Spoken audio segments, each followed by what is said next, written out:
तो हम बात करेंगे अब कंपनी लॉ के 2017 के आंसर पेपर के बारे में। मैंने 2015 और 16 वाला कर लिया है। अब ये 2017 वाला करने जा रहा हूँ, स्टार्ट कर रहा हूँ। तो ये है very short answer type question. Attempt all parts, give answer of each parts in about 50 words. मतलब 50 वर्ड में हमको ये प्रत्येक को करना है जो इस पार्ट में है। तो पहला है डिफाइन अ कंपनी। कंपनी क्या है? तो definition according to professor L H Haney के अकॉर्डिंग है ये वाली डिफिनेशन। तो क्या कहती है ये? A company is an artificial person created by law having separate legal entity with a perpetual succession and a common seal. मतलब कंपनी एक आर्टिफिशियल पर्सन होती है जो कि लॉ के द्वारा बनाई गई होती है और इसके पास अपना एक सेपरेट अलग दायित्व होता है, इसकी अपनी एक सेपरेट पहचान होती है और इसका खुद का एक मोहर होता है। अब अगला क्वेश्चन क्या है? दूसरा वाला, what is foreign company? Foreign company क्या है? Foreign company that type of company which is partially और 100% control outside of India, that is foreign company. मतलब ऐसी कंपनियां जो विदेशों से नियंत्रण की जाती है, जिन कंपनियों का संचालन और नियंत्रण विदेश से किया जाता है, चाहे थोड़ा सा चाहे पूरा पूरा, वो विदेशी कंपनी होती है। अब अगला क्वेश्चन है थर्ड वाला, what do you mean by share? Share से आप क्या समझते हैं? तो शेयर मीनिंग है total capital of the company is divided into units of small denomination, each such unit is called shares। मतलब जो हमारा कंपनी का टोटल कैपिटल होता है उसको हम छोटे छोटे पार्ट में डिवाइड कर देंगे। तो जो प्रत्येक छोटे छोटे पार्ट को हम शेयर्स बोलेंगे। अब चौथा वाला है व्हाट इज मॉर्गेज? मॉर्गेज से आप क्या समझते हैं? तो मॉर्गेज है transfer of interest immovable property purpose. मतलब मॉर्गेज वो होता है जब हम किसी को, एक तरीके से ये लोन ही होता है, लेकिन फिर भी अगर हम किसी को कोई पैसा दे रहे हैं तो उसकी एक स्पेशल प्रॉपर्टी अपने पास रखेंगे ताकि अगर वो लोन ना चुकाए तो उसकी प्रॉपर्टी को हम जब्त कर लें। तो हम ओनरशिप को ट्रांसफर नहीं कर रहे हैं, सिर्फ इंटरेस्ट को ट्रांसफर कर रहे हैं। और इमूवेबल प्रॉपर्टी पर्पस, और एक उसके पास इमूवेबल प्रॉपर्टी मतलब एक स्पेशल पर्पज होना चाहिए उसका। सिक्योर पेमेंट ऑफ मनी, ऐसे करके हम अपनी मनी को सिक्योर कर रहे हैं। एडवांस्ड बाय लोन, ये एक तरीके से लोन देने के पहले लिया जाता है। Under transfer of property act 1882, ये companies act transfer of properties act 1882 के अंतर्गत ये कवर होता है। अब मॉर्गेज के बाद अगला है distance between a debenture and a bond. Debenture and bond के बीच में डिफरेंस को बताना है। What is debenture and what is bond? तो difference between debenture and bond, तो ये दोनों एक तरीके से डेप्ट होते हैं। तो बॉन्ड क्या होते हैं? सिक्योर बैक बाय असेट, ये एक तरीके से सिक्योर होता है। वहीं डिवेंचर ये हो सकता है कि सिक्योर ना हो। एंड ये वाला बॉन्ड इशूड बाय गवर्नमेंट, और बॉन्ड गवर्नमेंट द्वारा इशू किया जाता है। And debenture mostly private company, ज़्यादातर इसे प्राइवेट कंपनियां ही इशू करते हैं। बॉन्ड लेस रिस्की होता है एंड डिवेंचर हाई रिस्की होता है। मतलब इसमें डूबने के चांसेस कम रहते हैं, इसमें ज़्यादा रहते हैं।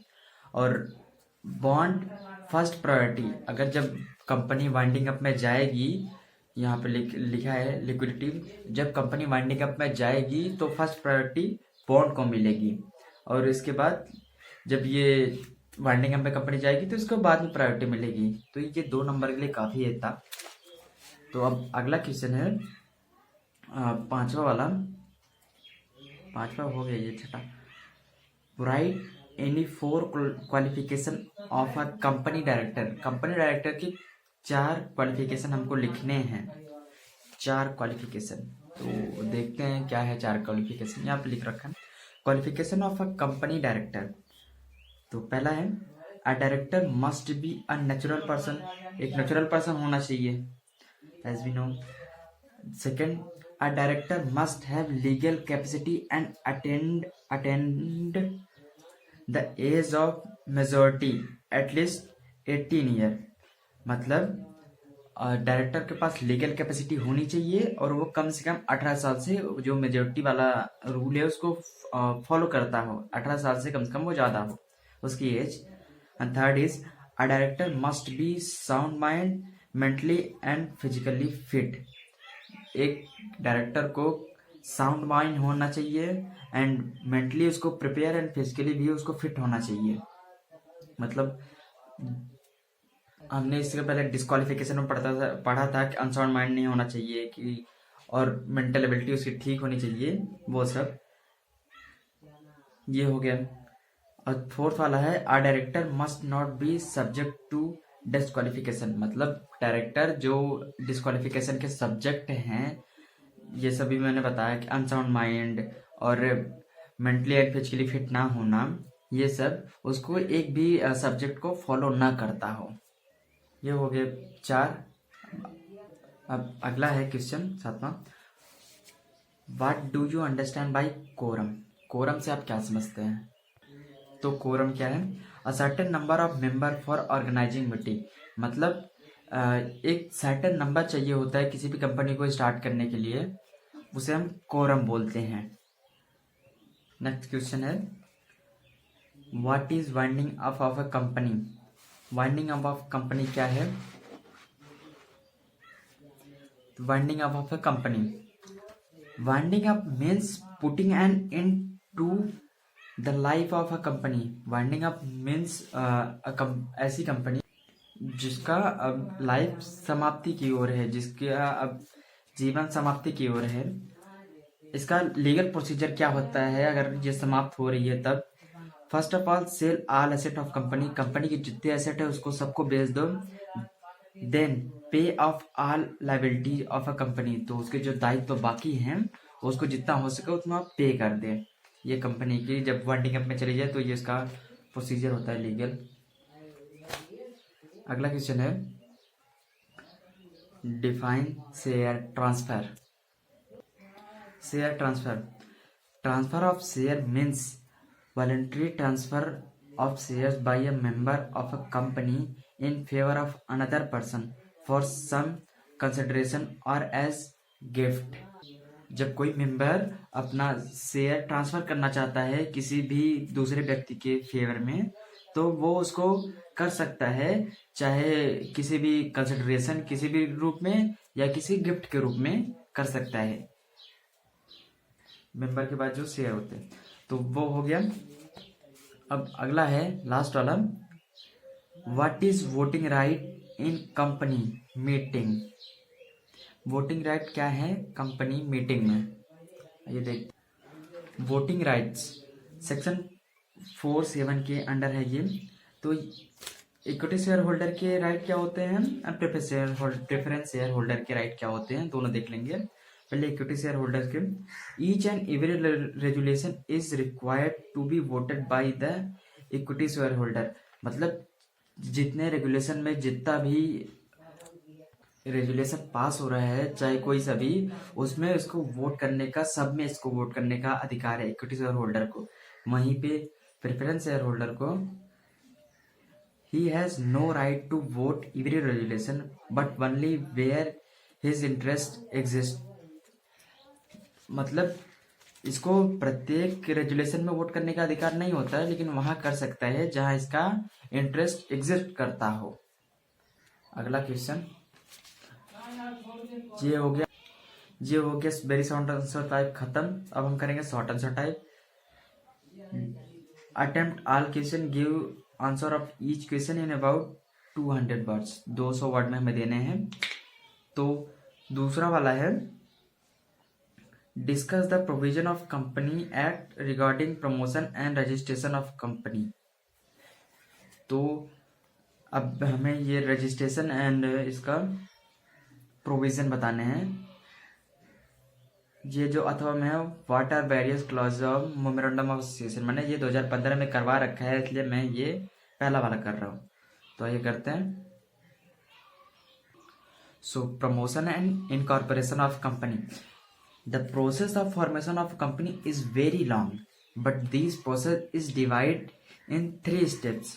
जो कंपनी का फॉर्मेशन का प्रोसेस है ये काफी लंबा है, लेकिन इसको 3 पार्ट में डिवाइड किया गया है। क्या क्या है ये 3 ये रहे।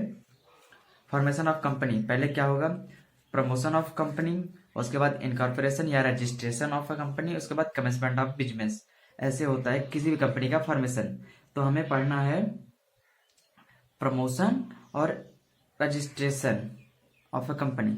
तो पहले प्रमोशन देख लेते हैं। प्रमोशन क्या होता है? Promotion of a company,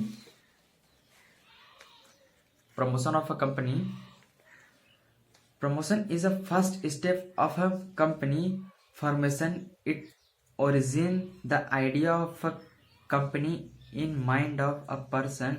It is depend on the business of company. After the investigation of ideas, the collection of material for the company formation is called promotion of a company. मतलब किसी भी व्यक्ति के mind में जब भी कोई भी आइडिया आता है बिजनेस करने का, वो कोई चीज को सोचता है, आइडिया आता है उसके दिमाग में, फिर उसके बाद उसका वो उसके मटेरियल को उस पे वो डिटेल इन्वेस्टिगेशन करता है। उसके बाद मतलब वो उसके देखता है ये आइडिया ठीक है, उस पर इन्वेस्टिगेट करके उसकी पूरी जानकारी लेता है। उसके बाद उसमें जो मटेरियल उसमें जो लगेंगे सब, उसको सबको वो कलेक्ट करता है, इकट्ठा करता है। ये जो सब प्रोसेस है सोचने से डिटेल इन्वेस्टिगेशन तक और मटेरियल इकट्ठा करने तक, ये सबको हम बोलते हैं प्रमोशन ऑफ अ कंपनी, ये बोलते हैं। और ये प्रमोटर करता है। यहाँ पे मैंने ये फॉर्मेट बना रखा है। स्टेप ऑफ प्रमोशन, पहले ओरिजिन एंड आइडिया। तो पहले एक आइडिया आएगा, उसके बाद डिटेल इन्वेस्टिगेशन होगी, इसको प्रैक्टिकल बोलते हैं। उसके बाद असेंबलिंग या कलेक्शन ऑफ मटेरियल, ये सब इस पूरे प्रोसेस को हम प्रमोशन बोलते हैं। और इसको कौन करता है? प्रमोटर करता है। तो प्रमोशन देख लिया। अब इनकॉर्पोरेशन ऑफ कंपनी देखते हैं, जो सेक्शन 7 के अंतर्गत है। तो प्रोविजन क्या है? पहले फिलिंग अ डॉक्यूमेंट, एक डॉक्यूमेंट फिल करेंगे। उसमें क्या क्या होगा डॉक्यूमेंट में? Signature with subscriber on memorandum of association and article of association. उस पर सिग्नेचर होंगे मेमोरेंडम, मतलब उसके साथ लगाने होंगे signature. Memorandum of association and article of association पे सब्सक्राइबर के जो स्टार्टिंग के सब्सक्राइबर होंगे उनके सिग्नेचर होंगे। उसके बाद declaration by the advocate, affidavit, उसके साथ एक हमें डॉक्यूमेंट लगाना है। ये जो फिलिंग डॉक्यूमेंट है उसमें इसके साथ हमें एक डॉक्यूमेंट लगाना है जिसको डिक्लेयर किया हो एडवोकेट ने कि हाँ ये कंपनी लीगल जितने प्रोसीजर है सबको फॉलो करती है। उसके बाद सी वाला, declaration by the subscriber to memorandum, मतलब जो सब्सक्राइबर है उन्होंने डिक्लेयर किया हो कि मेमोरेंडम में बातें सही है। उसके बाद address of the company, office address, जो कंपनी का एड्रेस है वो लिखा होना चाहिए। ऑफिस का एड्रेस लिखा होना चाहिए, जहाँ पे उसका हेडक्वार्टर है वो लिखा होना चाहिए। Name and address of first director, जो फर्स्ट डायरेक्टर है उनका नेम लिखा होना चाहिए, उनका एड्रेस लिखा होना चाहिए। और उसके बाद पार्टिकुलर्स ऑफ इंटरेस्ट, मतलब जो कंपनी होगी उसमें कितने डिवेंचर होल्डर है, कितने शेयर होल्डर है, कितने डायरेक्टर है, कितने सब्सक्राइबर है, ये सब उसमें बताना होगा। एंड सेकेंड होगा issue of certificate of incorporation. If on the above condition registrar can be satisfy, then he can issue of certificate of incorporation या रजिस्ट्रेशन। अगर ये जो सब ऊपर के बताए हैं ये सब सही रहा, उन्होंने डॉक्यूमेंट सही फिल करके भेजे, तो अगर रजिस्ट्रार संतुष्ट हुआ तब वो हमारी कंपनी के लिए इनकॉर्पोरेशन लेटर या रजिस्ट्रेशन सर्टिफिकेट जारी कर देगा। उसके बाद issue of corporate identification number, उसके बाद CIN नंबर एक होता है जो अंडर सेक्शन 200 में कवर होता है, वो जारी हो जाएगा हमारी कंपनी का। उसके बाद फोर्थ हो जाएगा सेफ्टी ऑफ डॉक्यूमेंट, ये जो ये जो सब डॉक्यूमेंट है, ये ओरिजिनल डॉक्यूमेंट कंपनी की ये प्रायोरिटी होती है कि इन सारे डॉक्यूमेंट को वो संभाल के रखे। कब तक? जब तक कि कंपनी का वाइंडिंग अप ना हो जाए तब तक सारे डॉक्यूमेंट ये संभाल के रखे होने चाहिए। उसके बाद अगला है penalty for giving wrong statement under section 447। Penalty, हम अगर ऊपर जो हमने उनको डॉक्यूमेंट दिए हैं उसमें अगर कोई भी रॉन्ग इन्फॉर्मेशन हुई तब हमें अंडर सेक्शन 447 के अंतर्गत हमें फाइन या इम्प्रिजमेंट होगी। अंडर सेक्शन 447 मैंने 2014 में करवा रखा है, 2016 के अनसॉल्व सॉल्यूशन में करवा रखा है। अंडर सेक्शन 447 काफ़ी ज़्यादा इम्पोर्टेंट है। तो फाइन एंड इम्प्रिजमेंट हो सकती है अगर हमने गलत इन्फॉर्मेशन प्रोवाइड की तो अब अगला क्वेश्चन है, तो अगला थर्ड वाला क्वेश्चन है discuss various type of debenture. तो हमें वेरियस टाइप ऑफ डिवेंचर को देखना है, कितने प्रकार के होते हैं डिवेंचर। तो टाइप्स ऑफ डिवेंचर, तो पहला है सिक्योर्ड डिवेंचर। सिक्योर्ड डिवेंचर क्या होता है? Debenture which are secured by a charge on fixed asset of a company.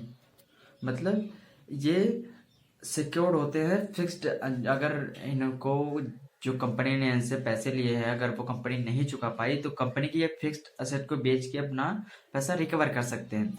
Debenture holder can recover money from the mortgage property. अभी पीछे ही बताया मॉर्गेज क्या होता है। मॉर्गेज वो होता है कि जब हम किसी को लोन देते हैं उसके बदले में उसकी कुछ प्रॉपर्टी रखते हैं, वो जो हमने पैसा उसको दिए है उसको सिक्योरिटी देती है, वो सिक्योरिटी देता है उस पैसे को।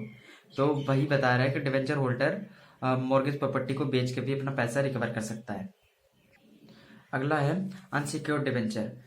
Debenture which are unsecured and do not carry charge on fixed asset of company. मतलब ऐसे डिवेंचर जो अनसिक्योर्ड होते हैं, मतलब अगर कंपनी वाइंडिंग अप में जाती है तो कंपनी की कोई लायबिलिटी नहीं बनती कि पहले इनको हम पैसा दें। Debenture holder can file a case in court but can not recover money by selling asset of company. अगर ये अनसिक्योर्ड डिवेंचर चाहे तो कंपनी के ऊपर केस कर सकते हैं कि इन्होंने हमारा पैसा नहीं दिया, लेकिन फिर भी वो अपना पैसा उसका असेट बेच के नहीं ले सकते। अब नेक्स्ट है कन्वर्टेबल डिवेंचर।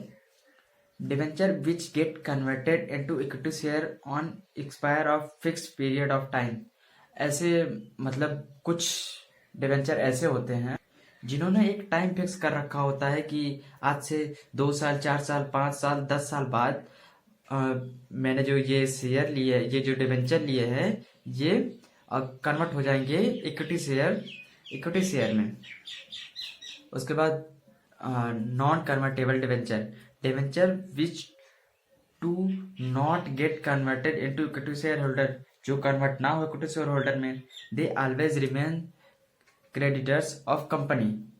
ये कंपनी के हमेशा क्रेडिटर बने रहते हैं। उसके बाद ये है registered debenture. Those debentures which are recorded in the register of debenture holder of company. मतलब ऐसे डिवेंचर जिनका नाम एक कंपनी के एक डिवेंचर का रजिस्टर होता है उसमें इनका नाम रिकॉर्ड होना चाहिए तब। And next is bearer debenture. तो those debenture which are transferable by mere delivery. Those debenture which are not recorded in the register of debenture holder of company. जो कंपनी का रजिस्टर होल्डर है, ये debenture holder का company का जो register है उसमें इनका नाम रिकॉर्ड नहीं होता है। उसके बाद फर्स्ट डिवेंचर वो होता है debenture which are repaid before the other debenture. इनको सबसे पहले पेमेंट की जाती है। अगर कंपनी वाइंडिंग अप में जाती है तो इनके सबसे पहले पेमेंट की जाती है। उसके बाद second debenture which are paid after the first debenture के बाद सेकंड को पेड करेंगे। तो ये तीसरा वाला कर लिया, अथवा वाला नहीं करना है। अब हम दूसरा देखते हैं, ये चौथा वाला, ये डिस्कस, ये मैंने करवा रखा है शायद बाकी मैं ये वाला दूसरा वाला कर रहा हूँ। Distance between private company and public company. Private and public company में अंतर क्या है वो देखते हैं। Difference between private company and public company. तो बेस एक बना लेते हैं और पब्लिक कंपनी लिख लिया है, प्राइवेट कंपनी लिख लिया है। तो बेस में लिखेंगे पहले क्या है, number of member. Public company में कितने होते हैं, पहले कम से कम 7 मेंबर होते, कम से कम 7, और ज़्यादा से ज़्यादा अनलिमिटेड कितने भी हो सकते हैं। उसको वही प्राइवेट कंपनी में कम से कम 2, ज़्यादा से ज़्यादा 200। And second, number of director. इसमें एटलीस्ट 3 डायरेक्टर हो सकते हैं पब्लिक कंपनी में। वहीं प्राइवेट कंपनी में एटलीस्ट 2 डायरेक्टर हो सकते हैं। ये सेक्शन 149 के अंतर्गत इन दोनों को कवर किया गया है, नंबर ऑफ डायरेक्टर को। ट्रांसफर ऑफ शेयर्स, ये जो पब्लिक कंपनी है ये ट्रांसफर कर सकती है, ट्रांसफरेबल होती है, एंड नॉट ट्रांसफरेबल होती है प्राइवेट कंपनी के शेयर। उसके बाद इशू ऑफ प्रोस्पेक्टस, तो पब्लिक कंपनी इशू करती है प्रोस्पेक्टस को और प्राइवेट कंपनी नहीं इशू करती है। 5वां है कॉरम फॉर मीटिंग। एक सर्टेन नंबर जो होता है मीटिंग को ऑर्गेनाइज करने के लिए, कंपनी के पब्लिक कंपनी के लिए कम से कम 5 मेंबर चाहिए होते हैं, और प्राइवेट कंपनी के अगर 2 मेंबर भी उपस्थित है तो वो मीटिंग ऑर्गेनाइज हो सकती है। 6th, casual vacancy of director. तो जो डायरेक्टर की नियुक्ति होगी वो कैसे हो सकती है पब्लिक कंपनी में, through meeting of board of director. Board of director की मीटिंग से डायरेक्टर को नियुक्त किया जा सकता है, और इनको आर्टिकल ऑफ एसोसिएशन में बता देंगे प्राइवेट कंपनी को और नियुक्त हो जाएगा डायरेक्टर हमारा। 7वां, restriction of on number of directorship. मतलब एक टाइम में कितने एक व्यक्ति कितने कंपनी का डायरेक्टर बन सकता है, तो उसका ये रिस्ट्रिक्शन है। In one time a director can maximum 10 company. तो पब्लिक कंपनी में एक व्यक्ति कम से कम 10, ज़्यादा से ज़्यादा 10 कंपनियों का डायरेक्टर बन सकता है। एक डायरेक्टर किसी पब्लिक कंपनी में। वहीं प्राइवेट कंपनी में एक व्यक्ति ज़्यादा से ज़्यादा 20 कंपनियों के डायरेक्टर बन सकता है एक टाइम में। एंड अगला है 8 वाला, सेक्रेटेरियल ऑडिट रिपोर्ट। तो जो सेक्रेटेरियल ऑडिट रिपोर्ट है पब्लिक कंपनी को शो करना कंपलसरी होता है, वहीं प्राइवेट कंपनी को कंपलसरी नहीं होता है, नॉट कंपलसरी। तो हमने ये कुछ बता दिए काफ़ी हद तक। अब अगला वाला देखते हैं, 5वां क्वेश्चन है, discuss provision of company regarding managing director.